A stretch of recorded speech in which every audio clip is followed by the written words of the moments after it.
Rivero and Dr. Jonathan Hernandez. I will be facilitating an interview with them today. I have absolutely no qualifications to do this, but my mother is a patient of both of them, and they kindly agreed to do this with me to help people become more educated and be able to advocate for themselves. Side note, my mom's doing really well after surviving this cancer for 7 years. So pretty awesome.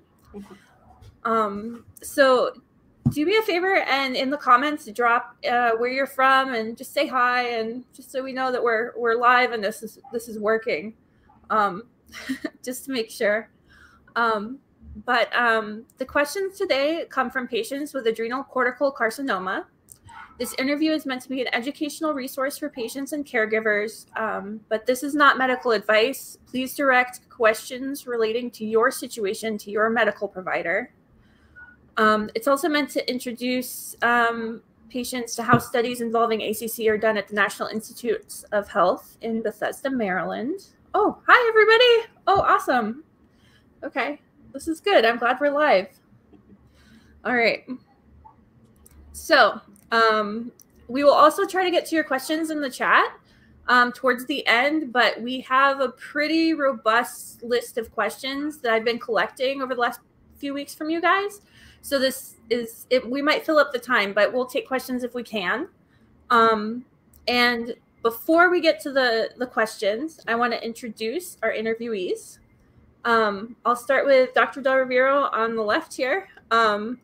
She's an endocrine oncologist at the National Institute of Health at the National Cancer Institute. Did I get that right? At the National Institutes of Health. Her focus is neuroendocrine neoplasm and adrenocortical cancer. Do you want to give us a quick overview of what your research looks at? Yes, thank you so much, Amanda. So my research is focusing on neuroendocrine tumors, primarily adrenal tumors, adrenocortical cancer, pheochromocytomas, and paragangliomas, as well as GI pancreas and GI neuroendocrine tumors. And the goal of the study that we're doing is to be able to develop models for drug screening, understand the tumor biology of these cancers, and at the same time develop effective therapies. All right, perfect, awesome. And Dr. Hernandez is a surgical oncologist. And okay, so this word, I'm going to need you to maybe say it for me and help me out. HPV. HPV is an easy word. Okay. Yeah. So what kind of surgeries do you specialize in? Can you kind of explain that and give us an overview of what you do exactly? Sure. So I'm board certified in general surgery and complex general surgical oncology. So that basically means anything in the abdomen. Now I also have specialization in liver and pancreas surgery. Mm-hmm. How this relates to adrenocortical carcinoma, it doesn't necessarily insofar, but I do specialize in very complex big tumors, and so that requires familiarity with complex big blood vessels and scary things, and so that I do, and so these patients come to me usually through Dr. Del Rivero. And so I have expertise in doing these sort of things, and so I agreed to do them. Yep. And Dr. Hernandez actually did surgery several times on my mother, which was amazing. So, well, thanks for saying that. Yes. I very much appreciate both of you. Dr. Hernandez is amazing. You both are. Thank you. So, okay. So my first question that we're going to start off with, just to kind of like lay the foundation here, is what is ACC? And Dr. Del Rivero, I assume you want to take that one. Of course. Thank you so much, Amanda. So what is adrenocortical cancer? It's a rare tumor in which cancer cells form in the outer layer of the adrenal gland. So let me just explain a little bit what the adrenal gland is. So we know that the adrenal glands are on top of the kidney. It has two layers, the inner layer, which can produce adrenaline. So tumors that are produced from the inner layer that cause adrenaline, they're called pheochromocytoma. On the outer layer of the adrenal gland, they produce other hormones. And one of the hormones that adrenal gland produce is cortisol.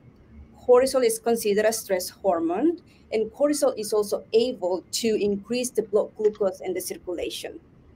The other hormones that adrenal gland produce is also aldosterone. And what is aldosterone? Aldosterone is a hormone that regulates your blood pressure. It can also increase the sodium in the body, and it can also eliminate potassium. And the other hormone is the sex hormones. Testosterone is one of them. And the reason why I'm saying this is because approximately 40 to 60% of ACC may produce excess of hormone. 40%, 30 to 40% may found they may not have any symptoms, may not have any secretion of hormones, but they tend to grow. And sometimes patient presents with pain, abdominal pain, that then leads to the to a CT scans, and that's how the ACC is found.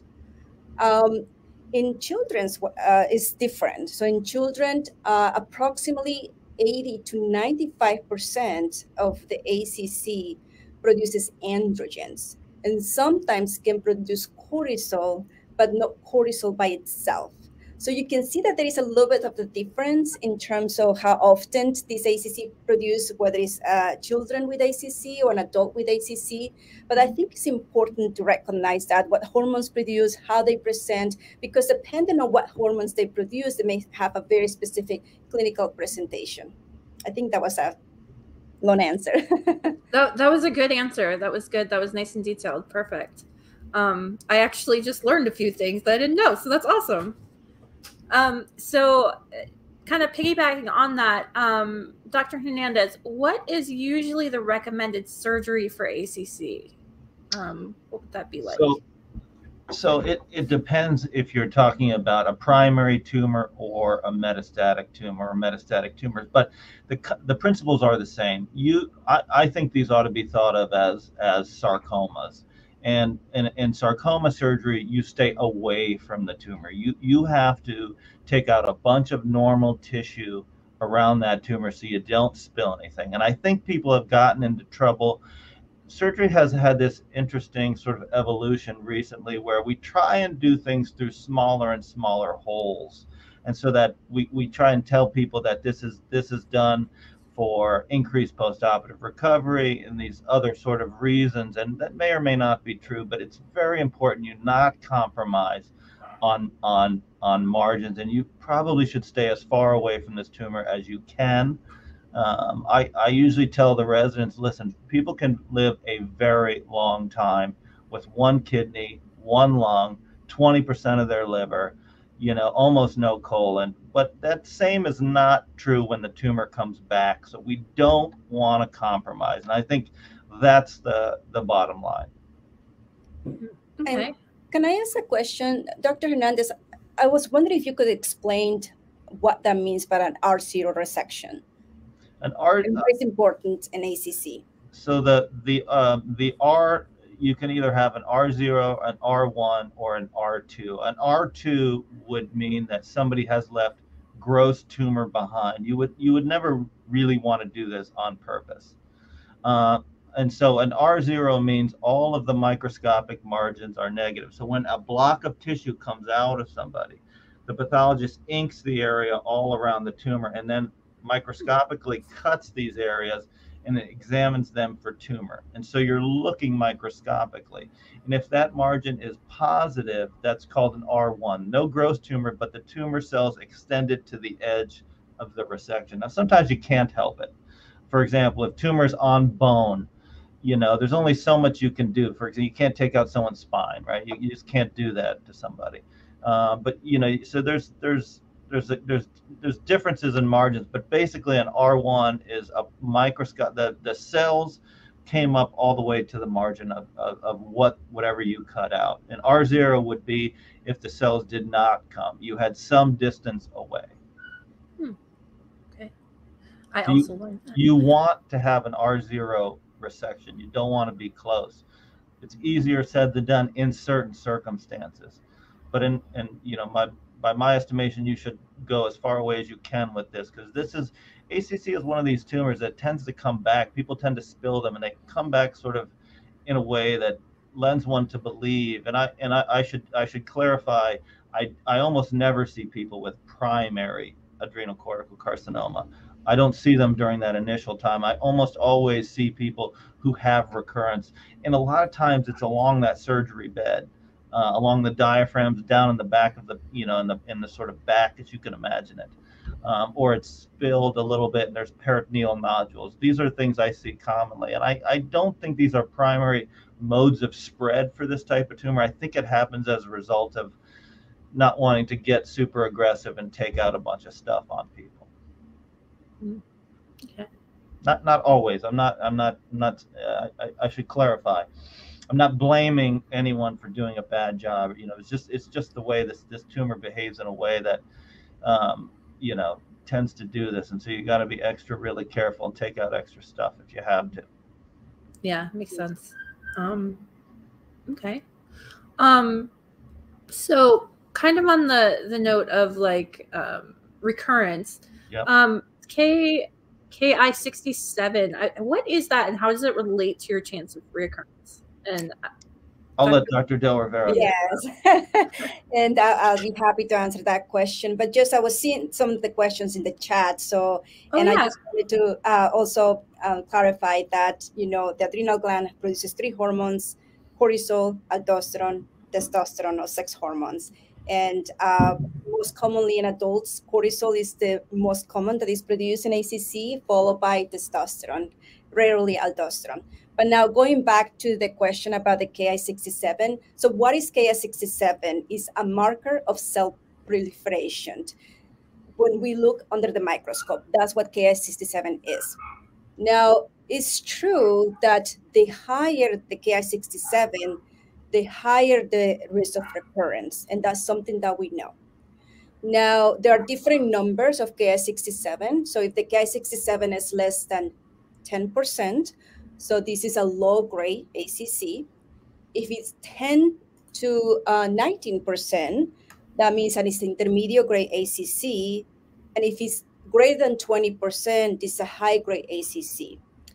And the reason why I'm saying this is that what we know is if the Ki67 is greater than 10, so the likelihood of recurrence can be up to 80%. So if it's less than 10%, so still there is a recurrence, but it's not as when we see with the Ki67 of greater than 10%. Now, I would like to mention something that is important because there is a relationship with the low grade and when to give Mitotane. And the reason why I'm saying this is because there is a study that was actually published this year that they include patients with low-grade ACC, meaning less than 10%. And those patients that were included, also they have localized tumor, either a grade 1 to grade 3, stage 1 to stage 3, and they have a very successful surgery. And then divide the patients into observation or Mitotane. And what they saw is that the Mitotane didn't really add any benefit than observation. And I think it's important to know because now we know if the Ki67 is less than 10% and the patient has a very good surgery, with no evidence of disease, I think Mitotane can be avoided. I don't know if that answered the question. I think that more than answered the question. Thank you. Yeah, that was really interesting. Okay. So as far as surgeries go, how many can a patient with ACC have? Because I know my mom has had multiple surgeries for one thing, and I know several people actually that have had multiple surgeries. So I'm just kind of, is there like a? It's an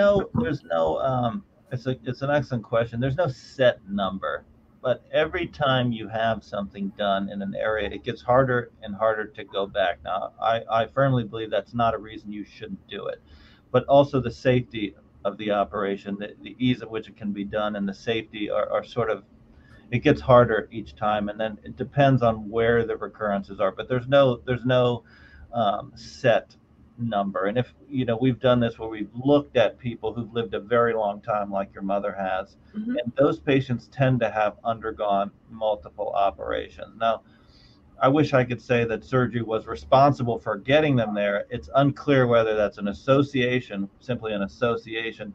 For example, did somebody have disease that was amenable to an operation such that they had so many operations? or is, I think probably that's not true. That's, probably true in the fact that I'm not sure that surgery is, not everybody can have an aggressive operation. So I don't want to misconstrue what I'm saying is, if you have multiple surgeries, you're going to live a really long time. That's not always true. But if you take somebody who has recurrences and they're localized and they have, long times in between, I think that all speaks to good biology, and then we should get very aggressive with surgery. And so I think the selection of patients is an important part of all of this, but there's no set limit. I think every operation has to be weighed for its benefits and also its risks. Mm-hmm. And if that ratio is in favor of proceeding, then I think we proceed. Makes sense. Okay.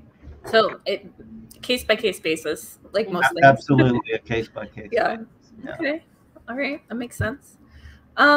So a question for Dr. Del Rivero. Do you think there's a correlation between anxiety and stress in getting ACC? I hear this a lot from people. Yeah. And I also hear that a lot, and that's a question that my patients often ask. But there is really no evidence that stress and anxiety can cause ACC. Now, having the diagnosis of ACC can absolutely cause stress and anxiety. Knowing that I have ACC, that absolutely can do that. But anxiety and stress is not related. It doesn't cause ACC, as far as I know. Okay. All right. And I know a lot of people wonder about that. So, can you explain the difference between treatment of lung nodules versus abdominal nodules with ACC? And I think this one might be more Dr. Hernandez question. Am I right? That would be so. The term nodules here is a way to describe tumors that we see on imaging. They can be called in a number of different ways, but when someone speaks about lung nodules or abdominal nodules, these are tumor deposits in a lung or somewhere in the abdomen. Mm-hmm. They're approached differently. They can be approached differently. It's normally the thoracic surgeons who approach the lung nodules, but that in the spectrum of what we would do for somebody with lung nodules really is going to depend on where they are and exactly how many they are. But mm-hmm. The concept is, can we do something safely to get them out? And that's basically it. And so what that something has to be, again, is going to depend on where they are. So, in my mind, this is problems in different areas where different surgeons sort of operate. And, thoracic surgeons can do things through minimally invasive procedures that are much nicer for somebody than having to have your sort of a chest incision, which can be quite painful, as you can imagine. I think so. The principles I talked earlier about doing minimally invasive surgery, it's a different story once you get to metastasectomy. So if you had a single lung nodule, I think or a single, let's say you had a small liver metastases on the very end of your liver, you could easily get that out with a minimally invasive type technique. You wouldn't have to do something super crazy. So, example, you don't have to take 80% of someone's liver for that. It has to be weighed on an individual basis, but in essence, lung or abdominal nodules basically means tumor deposits in some place, mm-hmm. and they can be approached in multiple ways. It just really depends on where they are exactly. Okay, makes sense. As far as treatment goes specifically for lung nodules, is there usually like difference for that? I get a lot of questions because it seems like lung nodules are kind of looked at a little differently.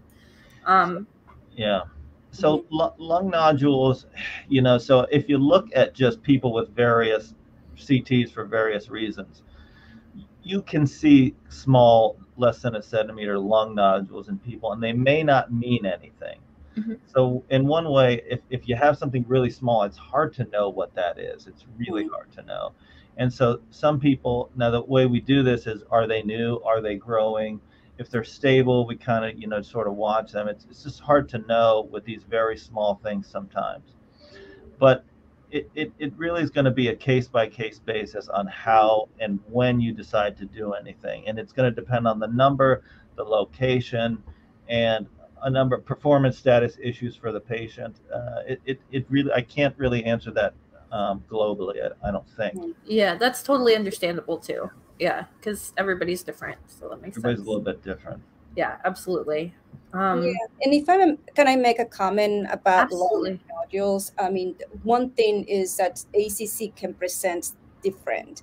So there are patients that only have lung nodules. There are patients that only have liver lesions. The patients that have liver and lung. So I think it's important to know first in terms of what is the volume of disease and what is the growth rate of the tumors to then determine what would be the best strategy for treatments. And sometimes with the nodules, especially if they're central located in like what we call the hyaline, there are vessels coming in and out. Sometimes in those situations, maybe resection may not be as easy. And Dr. Hernandez, please correct me if I'm wrong. But in those situations, maybe radiation could help as well.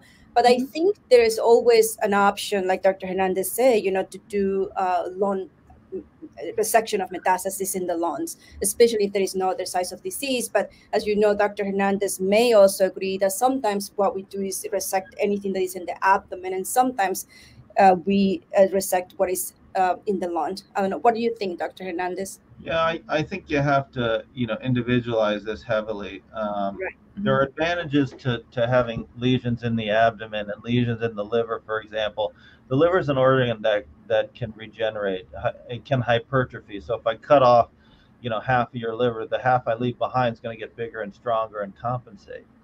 Much like if you had a hurt hand and we tied it behind your back or put it in a cast or something, your other hand, your non-dominant hand, would start being stronger and better for you. But the lung that's not true for lung tissue. You only have so much lung tissue. And so, we have to individualize, and depending on where the lesions are, how central they are, do we think this is going to get rid of everything for you? There's a lot that goes into weighing options for people. And it's which is why, you come to us for opinions, right? Because, I think people should get multiple opinions because nobody has all of the right answers. But you have to individualize this and weigh risks and benefits. There are multiple options, but the decision has to be made based on the individual, really. Yeah, and that totally makes sense. Like I've known a lot of people in a lot of different situations, so yeah, totally makes sense. So I know I saw some mention of Mitotane in the comments, but my next question is, do you have any suggestions for taking Mitotane and maintaining quality of life? Yes. I have to say this question comes every time I see a patient, especially when the indication is to take Mitotane. So Mitotane is a very difficult drug to tolerate. It has a lot of side effects. And let's just discuss some of the side effects because I think it's important that patients know the side effects at the same time how we can control some of the side effects. And also I want to comment as well how I manage Mitotane, which may be a little bit different than what other institutions are doing. So between the most common side effects of Mitotane, we know it can cause CNS symptoms, abnormalities, and usually that happen when the Mitotane levels are high. So it worsens those symptoms of fatigue, imbalance, depression, decreased memory. A lot of my patients, they feel like their memory is not the same. So usually when that happens, I think it's important to assess what the levels are of Mitotane and at the same time decrease it as well, the dose. Other symptoms, the thyroid can affect the thyroid, can cause adrenal insufficiency. So every patient that is on Mitotane, we have to give hydrocortisone. And one thing about hydrocortisone is like we need to calculate based on the height and weight of the patient because it has to be a physiological dose what your body is producing. And then what Mitotane does is accelerate the metabolism of hydrocortisone. Sometimes we need to give a little bit of a higher dose as well. And we sometimes adjust the dose based on how the patient feels. Other is nausea, vomiting, diarrhea. So usually the nausea and vomiting can be controlled with Zofran or anti-nausea medication. The most common that we use is Zofran. If there is diarrhea, Lomotil can help. Sometimes it can affect the liver enzymes. It can cause rash. In those situations, we usually stop the drug and then we assess how much we can give. And in terms of how do I give Mitotane, and I think it's important as well. So usually the way I recommend it is to start like 500 milligrams twice a day. And then every 7 days, 5 to 7 days, I can increase by 1 pill. And then I increase the dose until the patient is able to tolerate it. I understand that sometimes there's concern about having the levels 14 to 20, and the reason, if we wanted to get to those levels, you need to take sometimes a lot of Mitotane. And I have to say, I mean, a lot of the ACC warriors here, they know Dr. Tito Foco, and I follow his philosophy that having some levels is better than not levels at all. And eventually, once you start taking the Mitotane, it's going to build. It just takes time. Sometimes it takes 3 to 6 months to have levels in the blood. But I just wanted to say that my kind of like the way I manage the Mitotane is I just give it until the patients are able to tolerate it. If 6 pills is all you can tolerate, because I want you to continue your quality of life, to go to work. So if it's 8 pills or 6 pills is enough, we just leave it there and we just check the levels. I check the levels pretty much every 4 to 8 weeks when I'm doing the adjustments. And then after that, once it's stable, every 3 months, I usually check the Mitotane. Yeah. Okay. Kind of related to that, are there any benefits to changing your diet? Or are there any supplements that can kind of help with that? Not really. I mean, I usually recommend, having a healthy diet, leafy vegetables, less animal products, but that's kind of like, but overall Basics. a healthy diet. There is nothing that you can do in terms of diet or supplements that can, make things better. Not to my knowledge. Okay, makes sense. So my next question is, how often should someone be scanned for disease? There seems to be a lot of different opinions on that. I guess I can answer this. So the reason we scan people is they have risks of recurrence. So what we're trying to do is identify this disease as an early time point such that we can intervene. And it's certainly easier to intervene early rather than do it at a very late stage. And so, usually every 3 months is, for at least, the first 2 years is probably a good idea. Now, what modalities you use to scan with, if it's a person who's had recurrence in the liver, I very much prefer an MRI. I think an MRI is your best test for liver. If it's lung, CT scan, I think is probably your best test. I tend not to use PET unless one of those other modalities sort of triggers me, like, I'm not really sure about what that is. Let's have a closer look. PET scans can have some false positive, particularly after an operation. So it would depend on where it is, but I think the important point is probably every 3 months. I don't know, Heidi, if you want to, you disagree with that, but I think I like to scan everybody pretty early on, and probably every 3 months for a while. Right. No, yes, I mean, I completely agree with you, Dr. Hernandez, and even in patients that had a very successful surgery, usually the scans is every 3 months for 2 or 3 years, and if there is no evidence of tumors, then you can do it every 6 months, and it's usually up to 5 years. But then after that, my patients get a little bit anxious, even if there is nothing after 5 years. I mean, 6, 7 years of scans, I still continue, but the likelihood that there is going to be a recurrence if the surgery was successful and we don't see any evidence of disease is very low. And in patients that have more advanced disease or tumors everywhere, we just scanned, more often as well in order to determine what is the growth rate of the tumors as well, especially if they're getting systemic therapies. Okay, that makes sense. Okay, my next question about systemic treatment. So when does surgery benefit before systemic treatment, and can you explain why? Dr. Hernandez. This is a little more complicated. Yeah, this is a complicated one, so if you need a second. Sometimes we want to we want to use, surgery is a highly invasive. It's a trauma. It's a controlled trauma, but it's a trauma, and we want to do this only to people that we think are going to benefit from it. And how do we know that? I like to say surgery is a sort of a very simple, sort of dumb solution for a very complex biological problem. But if you apply it to the right people, it really helps them. And so one of the ways we use to sort of decide whether somebody would benefit from an aggressive type operation is to put them onto systemic chemotherapy for a period of time. Mm-hmm. If that person develops new disease on that systemic chemotherapy, outside of the confines of the operation, surgery was never going to help them because those cells had already spread to other places. And I would guess on the very first or second scan, it would come up in a new place, and we would say, oh, this is, and I would know that I put somebody through a big operation probably for very little gain.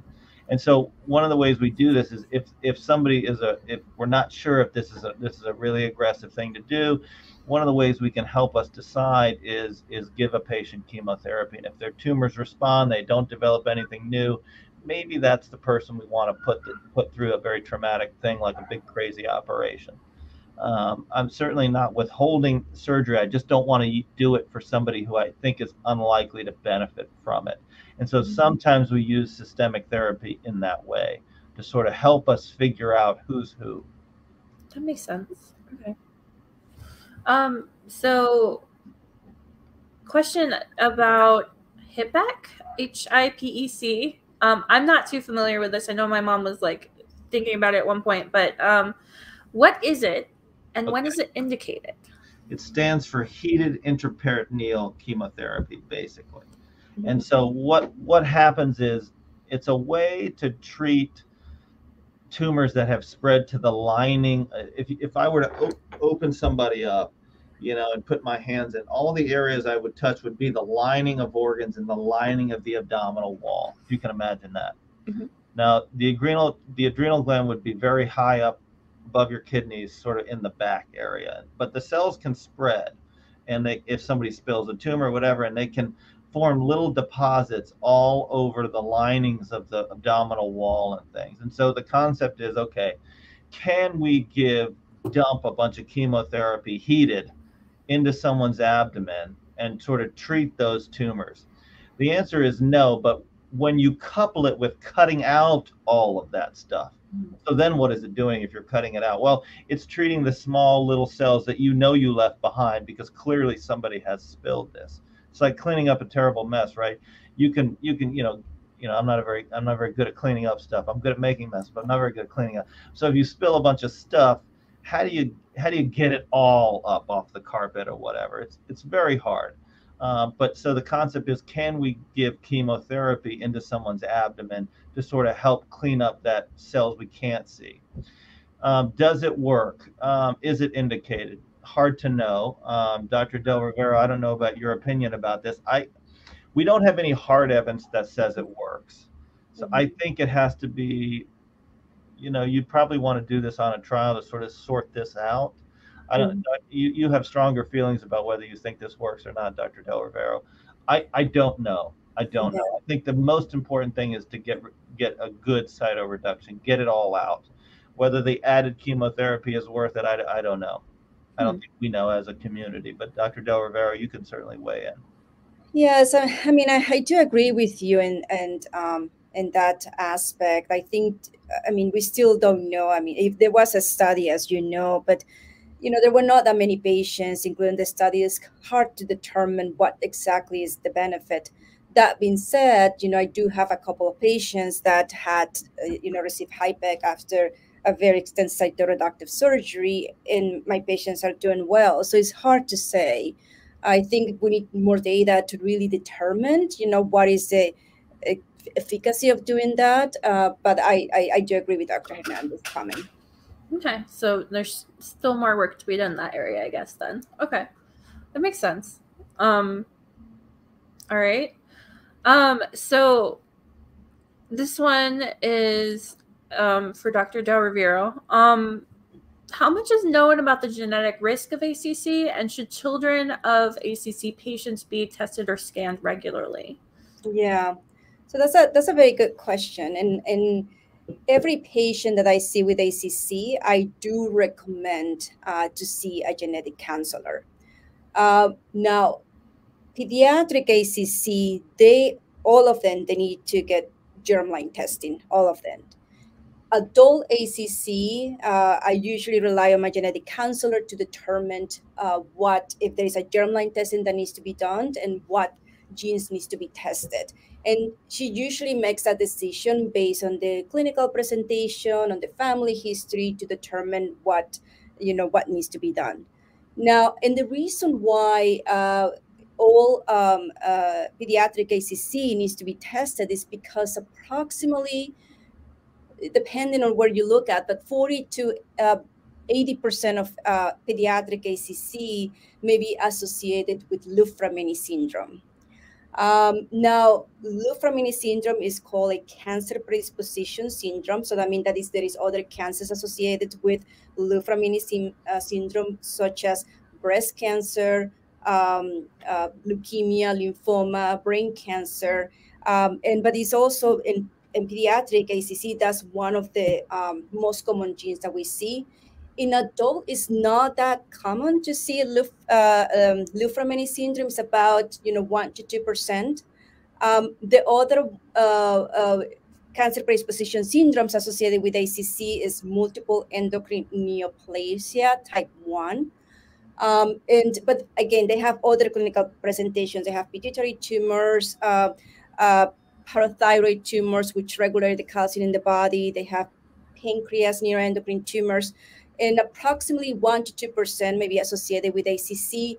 Somebody in the chat asked about MEN4, and I have to say I have a patient with MEN4 and ACC. I don't think it's very common that we see that. This is a syndrome that was just described in the last few years. Other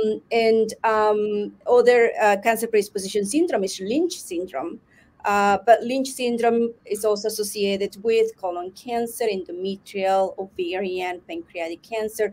But the risk of ACC and Lynch syndrome is about 3%. But those are the cancer predisposition syndrome. In terms of what scans needs to be done, I mean, it's also dependent, because when they have this cancer predisposition syndrome, we have to follow the guidelines in terms of what needs to be done to follow the other cancers as well. If there is Lynch syndrome, we know that they need to do screening colonoscopy. For MEN1, we do scans every 2 years. But other than that, if there is any genetic risk, we follow like any other sporadic ACC in terms of scan and further testing. Okay, so basically you recommend genetic counseling for the patient with ACC, and then family members as indicated by that genetic testing. Right. Okay, cool. All right. That makes sense. So my next question is about tumors specifically. What is the difference between androgen and cortisol producing tumors? Yeah. Yes. That's a good question. So, as I say earlier, up to 60% of ACC may produce excess of hormones in adults, and in pediatric, like 80 to 95% of pediatric ACC may produce excess of hormones. In adult, the most common is cortisol, followed by androgen, and when I see androgen, is the testosterone, and pediatric is usually androgen followed by cortisol. Now, in terms of symptoms, they have different clinical presentation. Patients that have excess of cortisol may have moon phases. They may have fat in the abdomen, increased fat in the abdomen. They can have diabetes, high blood pressure, osteoporosis. They can also have decreased wound healing.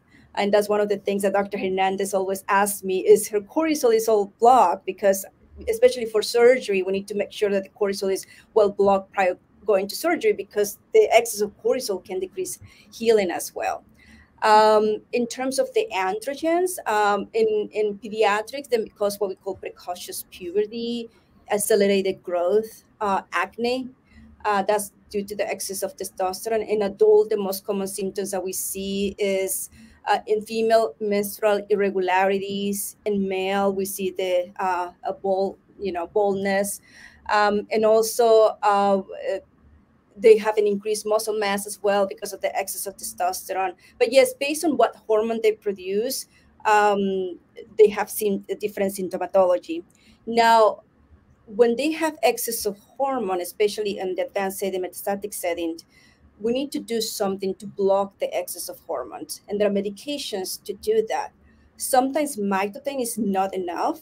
So that's why we need to add other drugs, methylprednisolone, mifepristone, ketoconazole. Those are the other drugs that can help lower the excess of cortisol.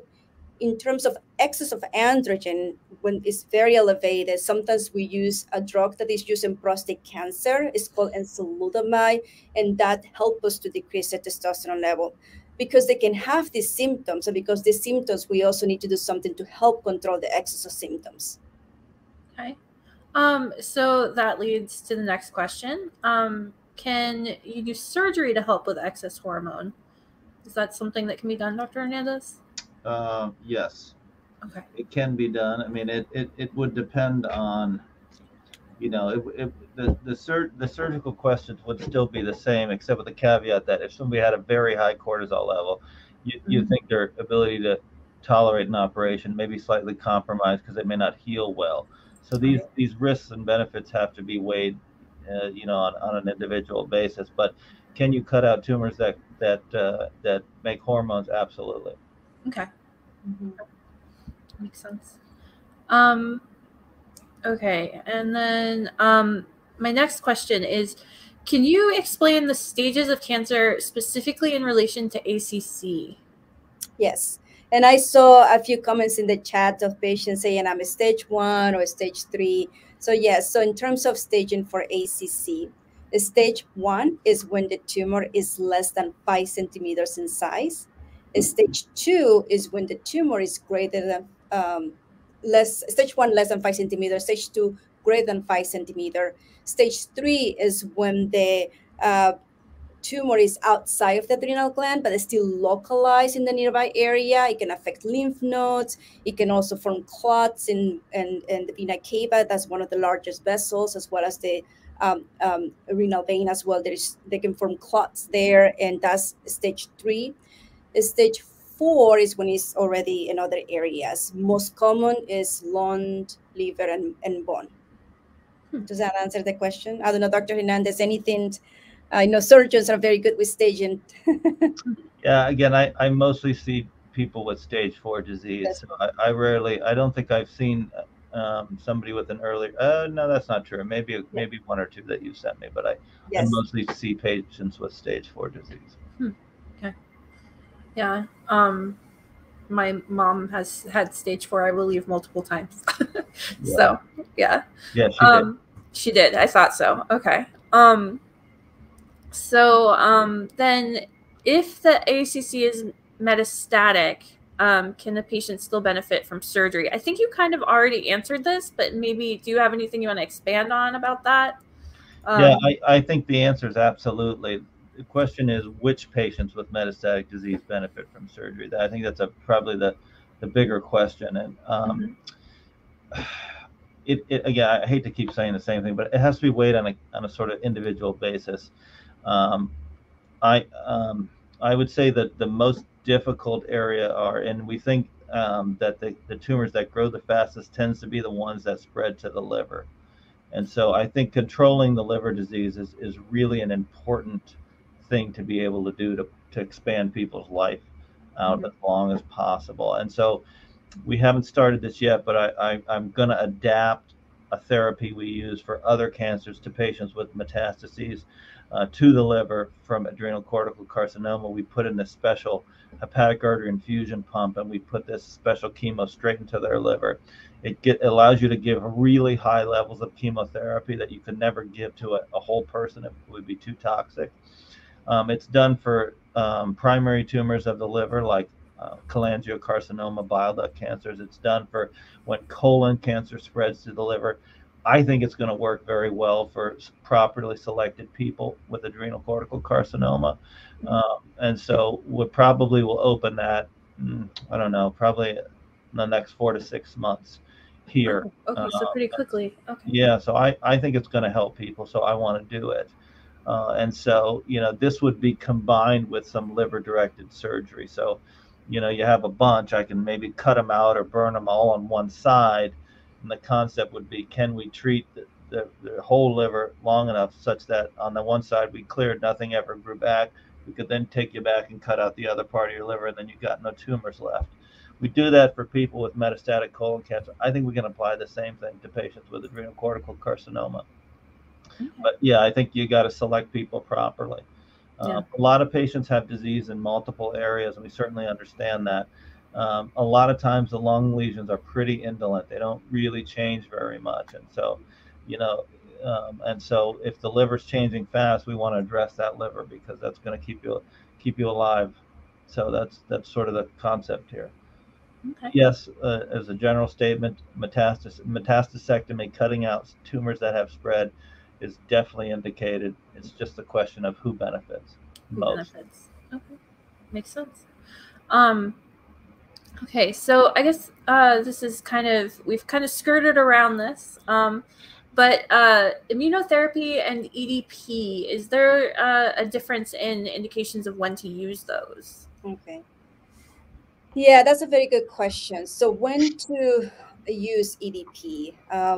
Once the ACC is in other places and there is no indication for surgery, even though there is some information that sometimes, like Dr. Hernandez mentioned earlier, sometimes we want to give some type of chemotherapy in order to see if they can decrease the tumor.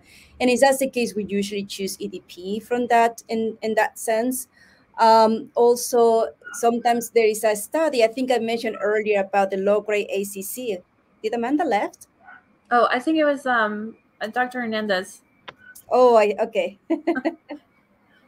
So in that case, so maybe, okay, so in that situation, sometimes, after surgery, whether it's an indication to give chemotherapy for the high-grade ACC. There is a study ongoing, it's a DUVIO-2, that in patients with high-grade ACC, that already there is complete resection of the tumor. And if it's high-grade, they indicate there is a study that divide the patients either to take Mitotane alone or Mitotane in combination with cisplatin and etoposide. So there is an ongoing study. Michigan has it, MD Anderson have it for those cases that are high-grade ACC, and also that they have a very successful surgery, because what happened in those patients, they want to decrease the risk of recurrence.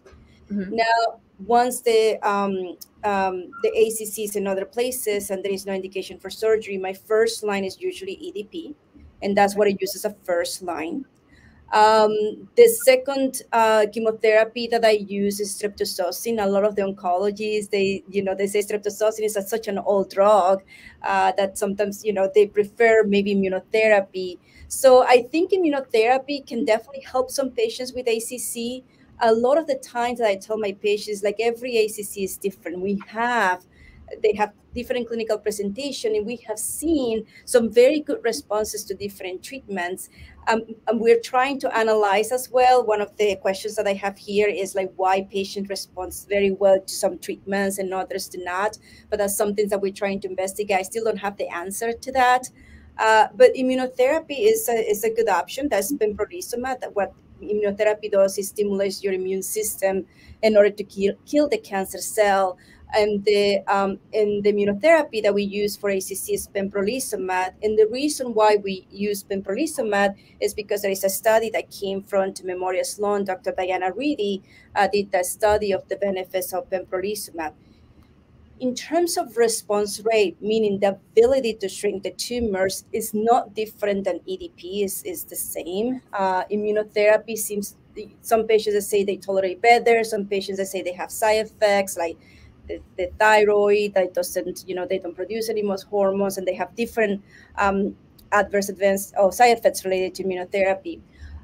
One thing that I always explain my patients in regards to immunotherapy, especially for those functional adrenocortical cancer, that produces cortisol, cortisol can't suppress the immune system.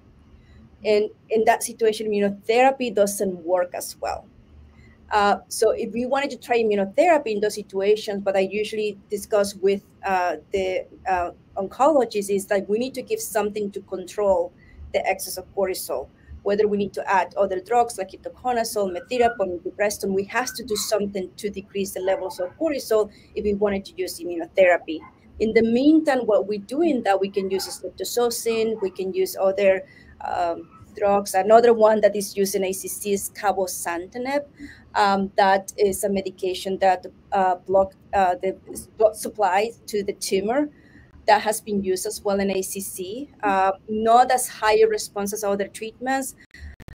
I do feel that because we don't have that many treatments for ACC, we definitely need to work on developing better treatments for ACC. So that's one of. Uh-oh. I think we lost Dr. Del Rio for a moment.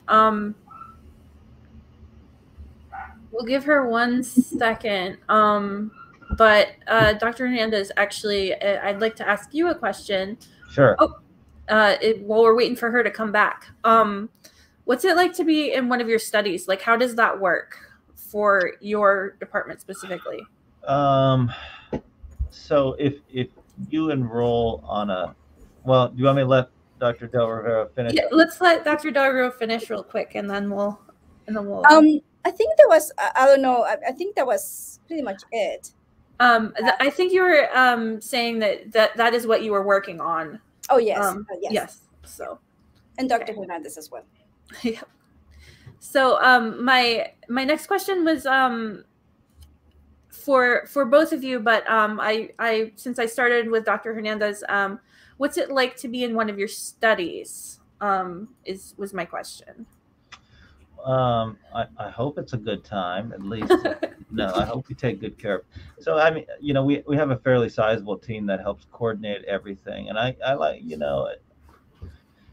I like to think, if you're going to enroll on a study and we're going to do this, we're going to get to know you very well, and we're going to take very good care of you, and I'm going to do everything I can in my power to keep you around as long as I possibly can, and whatever that means, whatever you need to get there, and if I can do it for you, I will do it. So that's what that means to me.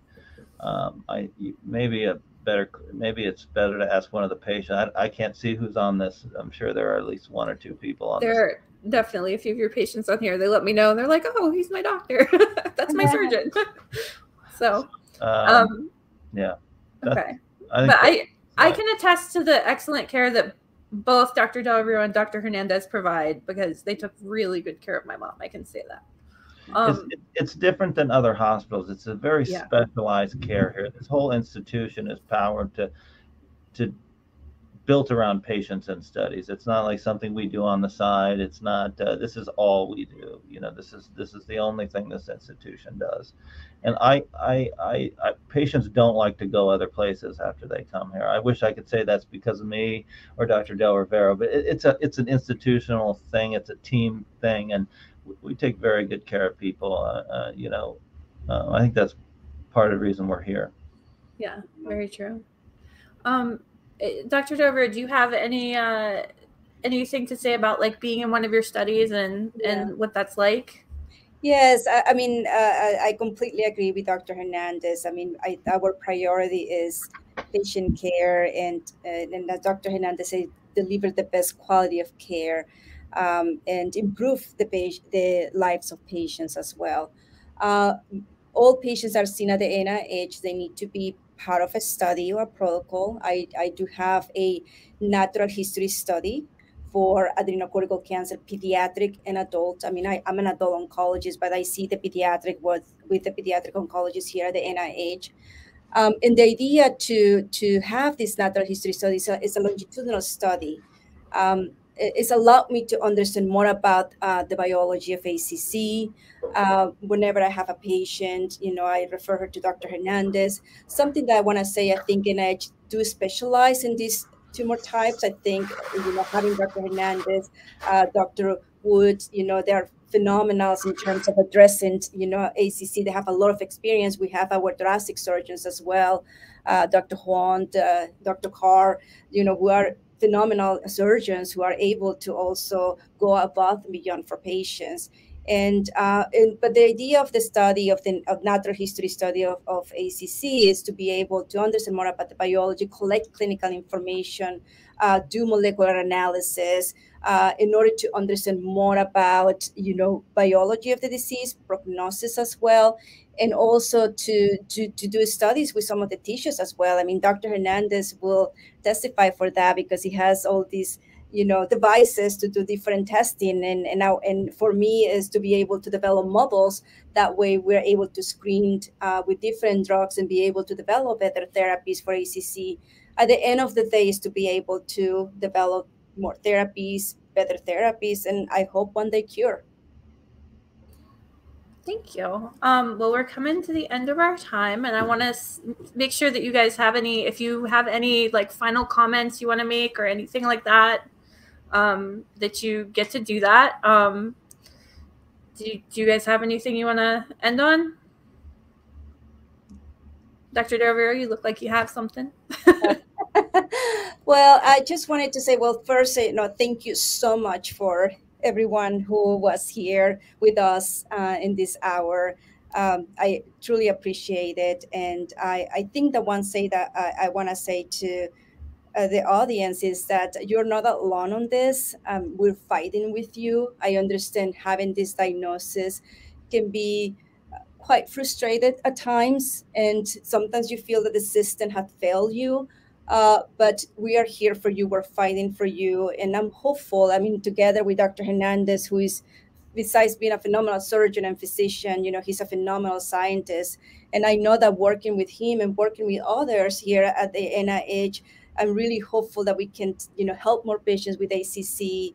And just hang in there. We're here for you. If you have any questions, please don't hesitate to reach out. I'm always available for my patients. I think they know that. They have my direct contact information. And if there is any question, please reach out. We're here to help you, and we're here to, improve your quality of life. And just, that's what I want to say. I don't know, Dr. Hernandez. Love it. Dr. Hernandez.